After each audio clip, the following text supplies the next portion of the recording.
किसी ने बड़े कमाल की बात कही है कि अच्छाई की शुरुआत खुद से ही करनी होती है, क्योंकि तिलक भी दूसरों को लगाने से पहले खुद की उंगली पर लगाना होता है। नमस्ते, मैं हूं आरजे कार्तिक। एक बड़ी छोटी सी कहानी है पुराने जमाने की। 10 लोग तीर्थ यात्रा पर निकले। वो अध्यात्म का मतलब समझना चाहते थे। पहाड़ी यात्रा थी, अलग अलग जगहों पर गए, अलग अलग लोगों से मिले, महात्माओं से मिले, संतों से मिले, दर्शन किए, सब कुछ किया। वापस जब लौटने लगे तो बारिश का जो सीजन था शुरू हो चुका था। नदियां उफान पर थी। तो एक नदी ऐसे ही उफान पर थी। बहुत देर तक प्रतीक्षा की कि पानी उसका थम जाए। थोड़ा सा बहाव कम हुआ तो धीरे धीरे जो है पार करना शुरू किया, और एक एक करके उन्होंने वो नदी को पार कर लिया। दूसरे किनारे पर आ गए और किनारे पर आकर के चट्टान पर बैठ गए। अब उनमें से एक को विचार आया कि एक बार काउंटिंग कर लेते हैं, गिन लेते हैं कि सारे वापस आए कि नहीं आए। तो गिनना शुरू किया। 1 2 3 4 5 6 7 8 9 ही निकले। उसने कहा 9 ही है, एक गायब है। दूसरे व्यक्ति ने कहा मैं काउंट कर लेता हूं। उसने काउंट किया 1 2 3 4 5 6 7 8 9। उसने कहा हाँ 9 ही है। सबने बारी बारी से काउंटिंग कर ली और सबकी काउंटिंग 9 पर जाकर के रुक गई।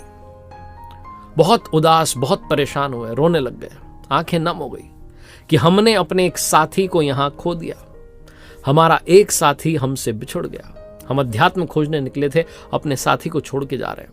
बहुत दुख हुआ, समझ नहीं पा रहे थे क्या करें। तभी वहां से एक संत निकल रहे थे। उन महात्मा जी ने देखा कि 10 लोग रो क्यों रहे हैं, तो आए और पूछा कि क्या बात है, रो क्यों रहे हो। तो उन लोगों ने कहा कि हम में से एक जो साथी था वो खो गया है। नदी को पार करते समय ऐसा लगता है कि वो नदी के साथ बह गया है, वो पार नहीं कर पाया, और अब हम किस मुंह से अपने गांव जाएंगे, क्या बताएंगे। 10 लोग अध्यात्म ढूंढने निकले थे, अध्यात्म की यात्रा पर गए थे, और 9 ही वापस आए।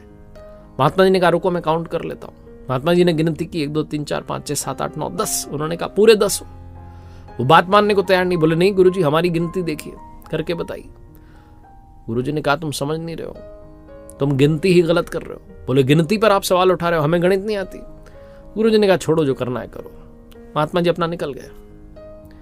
2-2.5 घंटे बीत गए। ये प्रतीक्षा में थे कि शायद वो आ जाए नदी में से बाहर, अगर बह गया हो तो कहीं किसी किनारे दिख जाए, लेकिन कोई नहीं मिला। फिर एक साथी गया, उसने जाकर के नदी के पानी में झांकने की कोशिश की तो उसे अपना चेहरा दिखाई दिया, और वो चिल्लाया कि ये रही वो लाश गहरे पानी के अंदर। दूसरे को बुलाया, भाई मैं हटता हूं, तू देख पानी में। उसने देखा तो उसे भी चेहरा दिखाई दिया खुद का, लेकिन वो समझ नहीं पा रहा था खुद का। इन लोगों ने कभी आईना देखा नहीं था, तो पता नहीं था कि चेहरा कैसे दिखता है। पुराने जमाने की कहानी। तीसरा आया, चौथा आया। बड़े उदास हुए कि वो अंदर है लाश, लेकिन क्या करें। फिर सोचा चलो, 2-3 दोस्तों ने डिसाइड किया हम जाते हैं, लेके आते हैं, तुम लकड़ियां जो है जमाओ, चिता तैयार करो। चिता सजाई जाने लगी। वो महात्मा जी 3 घंटे बाद वापस जा रहे थे अपने आश्रम के, और उसी रास्ते से उन्होंने कहा अब ये क्या नाटक है, लकड़ियां क्यों बिछा ली। तो बोलने लगे कि अरे वो लाश है अंदर, देख लो। आपको तो यकीन नहीं हो रहा था ना। महात्मा जी गए, जाकर के बोले कहाँ है। बोले देखो इधर पानी में झांको। महात्मा जी ने झांका, अपना ही चेहरा दिखाई दिया। उन्होंने कहा तुम लोग समझ ही नहीं पा रहे हो, ये तुम्हारा अपना चेहरा है, कोई लाश नहीं है, और तुम पूरे 10 हो। दोबारा से गिनो। अब की बार शुरुआत गिनती की खुद से करना। 1 2 3 4 5 6 7 8 9 10 पूरे हो गए। उन 10 लोगों ने धन्यवाद दिया और कहा महात्मा जी आपने आंखें खोल दी, हम बाहर ढूंढने चले थे।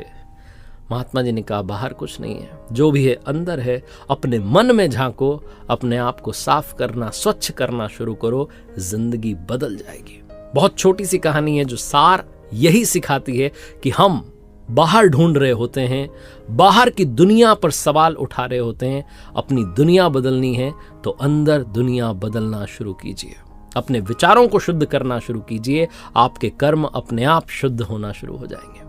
एक बार फिर से वही बात जो अक्सर आपसे कहता हूं, कर दिखाओ कुछ ऐसा कि दुनिया करना चाहे आपके